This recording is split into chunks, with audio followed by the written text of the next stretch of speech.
L'invité de 15 cette semaine, c'est Didier Varro, directeur musical des antennes de Radio France. Bonsoir. Bonsoir Bintili, ça va? Ça va très bien et vous? Ça va. Je m'aperçois que je me suis habillé aux couleurs de Mais Mauve. c'est très bien. Peut-être pour faire plaisir à monsieur le directeur, j'en sais rien. C'est une très bonne idée. Mathieu Marmoujon, on le salue. Vous avez créé en 2022 l'Hyper Weekend Festival, 3 jours de musique à Radio France. La 3e édition, c'est le week-end prochain, 26, 27, 28 janvier. Comment est née l'idée de ce festival? L'idée du festival, elle est née pendant le confinement. En fait, on devait être au 2e confinement et au 3e couvre-feu. 2 artistes m'ont appelé au secours, Juliette Armanet et Malik Djoudi, en disant: Didier, on n'en peut plus là, de ces consignes sanitaires qui changent tous les jours. Il y a un truc qui ne change pas, c'est qu'on est chez nous, dans nos chambres, en train de faire des petits concerts acoustiques de merde. Et donc, tu peux pas faire quelque chose pour nous? J'ai dit: on fait déjà beaucoup à Radio France pour vous soutenir. On passe plus de musique qu'à l'habituel. On essaye de vous mettre en valeur justement dans vos Facebook Live ou vos live Instagram. Et puis est venue quand même l'idée, parce que j'avais pas compris le sens de cet appel au secours, c'était on veut se retrouver tous ensemble sur une scène avec des techniciens, même s'il n'y a pas de public, même si on peut pas profiter de l'énergie d'un vrai spectacle. Mais enfin, ça fait 2 ans qu'on ne s'est pas vus tous ensemble. Normalement, on se voit tous les jours dans les salles de spectacle, dans les festivals. Et là, j'ai dit OK, on va faire ça. On a fait 100 artistes sur la même scène du Studio 104 de la Maison de la Radio et de la Musique, qui se sont retrouvés sur les 5 antennes du groupe Radio France, dont Move, pendant 6 heures de direct, et qui ont interprété avec un backing band des chansons issues du répertoire, à 2, à 3, à 4. C'était génial. Et il y avait toutes les esthétiques musicales. Il y avait du rap, il y avait de la chanson, il y avait de la musique classique, il y avait de l'opéra. Et de là est née cette idée de... Alors, la soirée où l'opération s'appelait Hyper Nuit, et parce que c'était une nuit extra large, finalement, de 6 heures. Et de là est né l'Hyper Weekend Festival, dont j'avais envie de monter les grands fondamentaux bien avant, quand j'ai été nommé à la direction musicale des antennes de Radio France, puisque je me disais, Radio France, c'est quand même le groupe de médias qui est le plus prescripteur en matière de musique, et c'est un peu le seul qui n'a pas son festival. Tous les autres médias ont leur festival. Et nous, ce serait bien qu'on l'ait, mais qu'on ait un festival qui ne ressemble pas aux autres, à savoir un festival qui soit entièrement dédié à l'émergence, à la création et aux rencontres des générations. Et voilà comment est né Hyper Weekend Festival, qui prend place dans la Maison de la Radio et de la Musique et dans des endroits qui ne sont pas forcément dédiés à la musique. Nous avons le Studio 104 que vous connaissez, nous avons l'auditorium que vous connaissez, mais pendant 3 jours, tous ceux qui travaillent dans cette belle maison, parfois sont obligés de laisser la place à des musiciens. Alors, il y a des concerts dans les foyers, il y a un concert au 22e étage de la Maison de la Radio, le restaurant change de chef. Enfin, tous les espaces, la nef qui amène à l'Agora, qui est le cœur du réacteur de notre maison, lui aussi change de destination, avec une scénographie, avec des bars, avec des animations. Donc, on fait vivre cette maison pendant 3 jours et 3 nuits, différemment, mais évidemment avec la musique. 3e édition cette année, ça veut dire que le festival a pris et s'installe dans la durée. Quels seront les temps forts de ce week-end? Les temps forts de ce week-end, c'est de la musique, de la musique, de la musique, des créations, des créations, des créations, des premières fois, des premières fois, des premières fois. On veut des noms. De la musique, c'est qu'il y aura de la musique partout dans cette maison. Des créations, évidemment, puisque cette année, nous aurons Jeanne Haddad avec l'Orchestre Philharmonique de Radio France. Un hommage au répertoire de Françoise Hardy, qui a fêté cette semaine ses 80 ans et qu'on va fêter en musique avec Sage, qui est le producteur artistique de Clara Luciani, et qui a réuni autour de lui une kyrielle, une belle brochette d'artistes qui vont célébrer le répertoire des chansons de Françoise Hardy. Une soirée à l'auditorium piano-voix, où on va accueillir à la fois Yamé, Luigi, Alice Taglioni, Sheila, IBI, j'en passe et des plus belles. Et puis des créations aussi au Studio 104, le groupe Kid Return avec une chorale gospel. Notre ami Lucky Love, qui lui aussi sera avec une chorale gospel. On est très gospel cette année. Barbara Pravi, qui revisite le répertoire de Dalida en version de Tzigane. Et puis des premières fois, le premier concert de H. Jeune Crack et Maïro Ensemble, qui possiblement devrait sortir une sorte de petit EP aux alentours de la semaine prochaine ou de début février. Donc on sera vraiment dans l'actu. Puis plein d'artistes qui vont faire leur premier concert qui accompagne la sortie de leur nouvel album. Je pense à Thomas de Porquerie, qui sera aussi de la fête avec le chœur de Radio France. Donc là encore, une création. Ou au 22e étage, François Atlas et Aja, qui ont créé spécialement pour ce lieu qui est au 22e étage de la Maison de la Radio et de la Musique, en panoramique, en 360 vues incroyables et uniques sur Paris, qui donneront 6 concerts pendant le festival, entre chien et loup, quand la nuit tombe, autour des textes du poète Yves Bonnefoy. Ça va être très beau tout ça. Vous faites une vraie place à la nouvelle scène. Samedi 27 au studio 104, on aura Meiro, H Jeune Crack, Aniada, Marguerite Thiam et Baby Volcano. Petit medley de ces jeunes pépites. 357 place 116, rien à foutre, tu sois sincère. Fais ton shit, fais ton rap, bitch, j'ai besoin de R, fais ton rap. C'est vrai, tu rappes, mais tu dis rien, bitch. Surveille ton langage et étudie le mien, bitch. Je mets la tête la première. Je vais tenir mes promesses. Depuis plus rien n'est grave, mais qui nous arrêtera? J'ai dit plus rien n'est grave. Arráncatela con la dos manos. La façon d'aller dans du papier cadeau. Enterre la pierre au fond du jardin. On la ressort pour son anniversaire. Un bec sur le front et un retour sur terre. Je crois que c'est ma préférée, Baby Volcano. Alors pourquoi vous avez choisi ces artistes? Parlez-nous un petit peu d'eux. J'ai choisi ces artistes parce que l'année dernière, on avait aussi une scène assez émergente et puis une tête d'affiche qui était Benjamin Epps, qui faisait une création avec pour la première fois son groupe.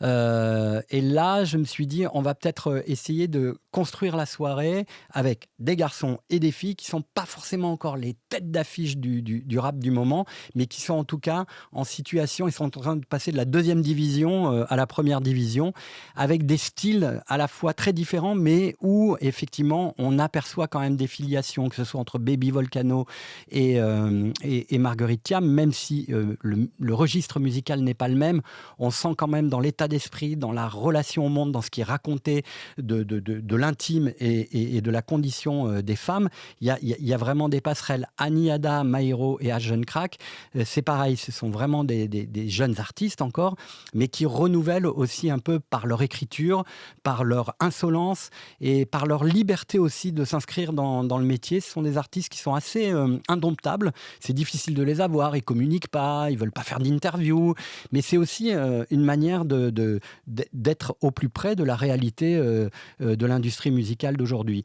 Et pour Meiro et H Jeune Crack, l'un et l'autre ont déjà fité ensemble, mais il y a ce projet en commun qui devrait surgir, je ne sais pas quand. Même moi, j'arrive pas à maîtriser ça. J'aurais bien aimé évidemment qu'il arrive là pour l'Hyper Weekend Festival. Et je peux pas dompter ce truc-là, mais en tout cas, on sait qu'il y a une filiation très forte entre ces deux artistes. Le rap et l'urbain n'ont pas toujours été les bienvenus à la Maison de la Radio. Et aujourd'hui, les artistes viennent autant à France Inter qu'ici à Move. Vous avez fait, vous, notamment, en sorte d'ouvrir les portes. Comment vous avez fait? Est-ce que ça a été compliqué? Ça a été compliqué. Quand on travaillait à France Inter, moi j'étais directeur de la musique. J'ai d'abord été producteur, comme vous qui êtes productrice, où j'adorais recevoir des rappeurs au même titre que je recevais des artistes de la chanson ou de la musique électro. C'était un peu un regard incompréhensif ou parfois curieux. Et puis après, quand effectivement je suis devenu directeur de la musique de France Inter, je me suis dit, on ne peut pas résumer le rap sur France Inter, avec tout le respect que j'ai pour Oxmo Puccino et Rossé, à une sorte de rap déjà adulte, dont on sait que la poésie est incontestable et incontestée, que les filiations aussi avec la chanson française type Brassens, Brel n'ont pas besoin d'être légitimées. Et moi j'avais envie effectivement d'ouvrir les ondes de France Inter à des artistes qui jusque-là passaient de temps en temps mais n'étaient pas en playlist. Alors ça a commencé avec Orelsan dans un moment qui était un peu compliqué en plus, c'est juste après l'histoire de Sale Pute, mais même avant un 995 qui nous a amené à Necfeu, puis après qui nous a amené à jouer tous ces rappeurs qui aujourd'hui sont quand même beaucoup plus admis. Et ce qui est très émouvant aussi, alors évidemment entre-temps il y a un truc qui s'appelle le streaming qui est arrivé et qui a remis un peu, si j'ose dire, l'église au milieu du village. Ah ouais, la musique majoritaire dans ce pays c'est le rap, ouh. Donc la première radio de France peut jouer du rap, ouh. Mais au-delà de cette reprise du curseur là où il devait être, il y a aussi un truc chez les rappeurs, c'est qu'ils sont hyper fiers de venir chez nous, que ce soit chez Move ou à FIP ou à France Inter, parce qu'ils ont l'impression que dans leur parcours, évidemment, de faire Planète Rap ou d'aller à Génération, c'est bien, mais c'est leur territoire. Pour eux, on est encore un territoire à conquérir. Et à partir du moment où ils viennent dans les matinales ou dans les émissions musicales de nos antennes, il y a comme un truc de « ça y est ». Je sais pourquoi je suis là et je pourrais même dire à mes parents que j'avais bien raison de faire ce choix. C'est souvent, d'ailleurs, ce qu'ils me disent en premier, c'est maintenant mes parents vont plus me faire la guerre. Je peux continuer à faire des rimes. Samedi 27 janvier, il y aura une soirée voguing avec l'un des ambassadeurs de ce style, Legendary Vinny Revlon. Parlez-nous de lui et de cette soirée dress code noir et rouge. Vinny, c'est un peu la figure emblématique de la scène voguing et c'est une figure emblématique non pas hexagonale ou française, mais mondiale. C'est-à-dire que c'est un artiste qui est reconnu dans cette discipline au niveau mondial. Donc, c'est un des meilleurs. Donc, c'est quand même un peu la classe qu'il ait accepté d'être porteur de ce ballroom, puisqu'on dit un ballroom. Et puis, pour moi, c'était très important que ces communautés LGBTQ+, racisées, puissent entrer dans cette maison et proposer aussi un univers qu'il développe depuis 2 à 3 décennies, qui a mis très longtemps à se faire écouter et entendre et regarder, parce qu'on regarde aussi beaucoup cette scène voguing. Et voilà, depuis 2-3 ans, avec Drag Race, avec aussi le succès du programme américain original porté par RuPaul, c'est un peu plus facile, mais ça reste quand même des soirées qui concernent en général cette communauté. Et l'idée, c'était aussi de faire entrer cette communauté dans une institution culturelle comme celle de la Maison de la Radio et de la Musique. Je rappelle juste, Bintili, que j'aime construire aussi des histoires, que la première édition de l'Hyper Weekend Festival, il y avait Kid Smile, qui n'était pas encore tout à fait ce qu'il est aujourd'hui, qui avait fait une création avec la première chorale LGBTQ+, avec... pour raconter l'histoire du mouvement House et comment les communautés homosexuelles et trans s'étaient libérées, s'étaient émancipées grâce à cette musique-là. Et donc, Kid Smile était là à la première édition. Il sera là sur ce ballroom. Et c'est aussi une manière de créer des liens et des histoires, comme Clara Luciani, qui était là à la première édition en symphonie, qui sera là pour célébrer Françoise Hardy cette année. Ceci explique cela. Avec la création de vendredi 26 qui va Piano Vassano, on va retrouver les sœurs d'IBI, le rappeur Luigi, Meryl Yamé ou encore Camélia Jordana.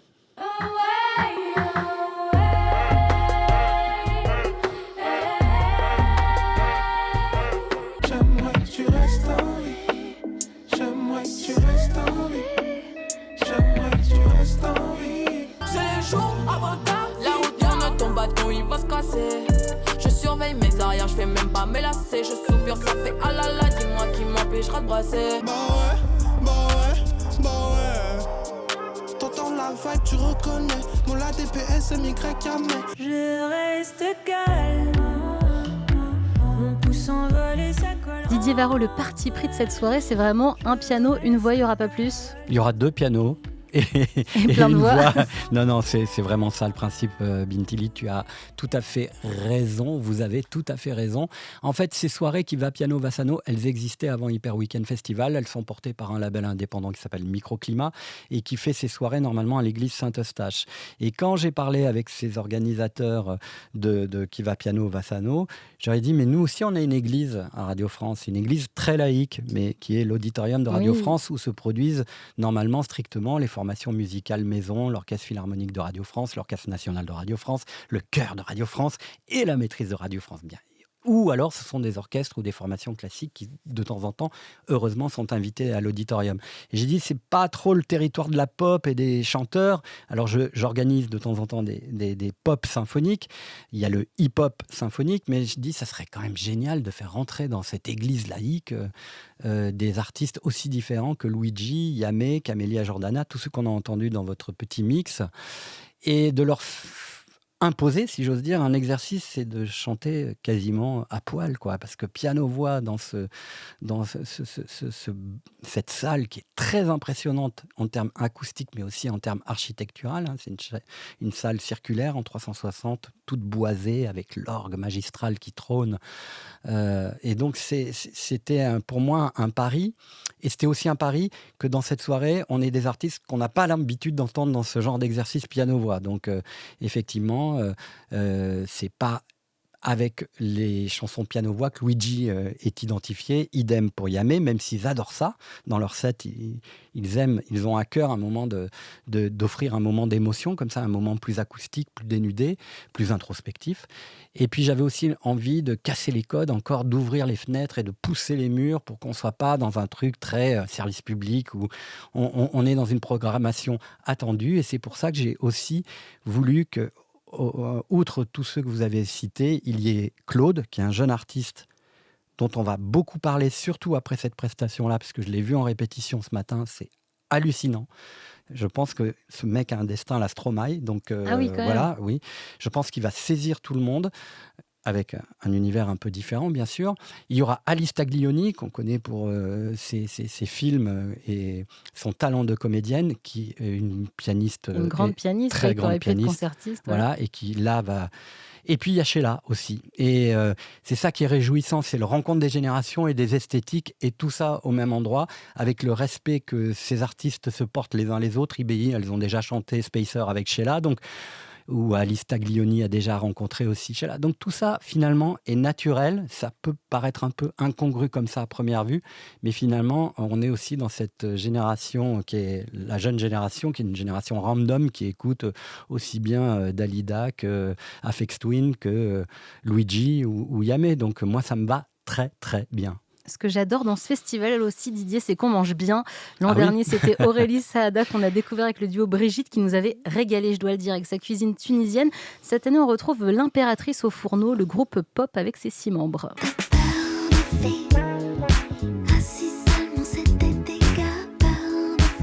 Alors Didier, quel sera le menu cette année ? Coréen. Magnifique. Exclusivement ou presque exclusivement coréen, puisque le clavier du groupe L'Impératrice est d'origine coréenne, et il a cette particularité de faire de la musique et beaucoup de musique avec L'Impératrice. Il est tout le temps sur scène ou là en studio, puisqu'ils terminent leur nouvel album qui sortira dans 2 mois, je crois, début 2024. Et en même temps, dès qu'il ne fait plus clavier pour L'Impératrice, il est en cuisine avec sa maman dans 2 restaurants coréens. On a été déguster cette cuisine absolument magnifique. Et donc, on lui a proposé de venir investir les cuisines du Radio Hit, le restaurant donc qui est à l'intérieur de la Maison de la Radio et de la Musique. Et le groupe l'a suivi et ils ont dit oui. Donc, ils seront là pendant 3 jours. Vous pourrez les croiser au Radio Hit, mais vous pourrez aussi les croiser à l'Agora, au 22e. Ils vont être un peu partout dans la maison.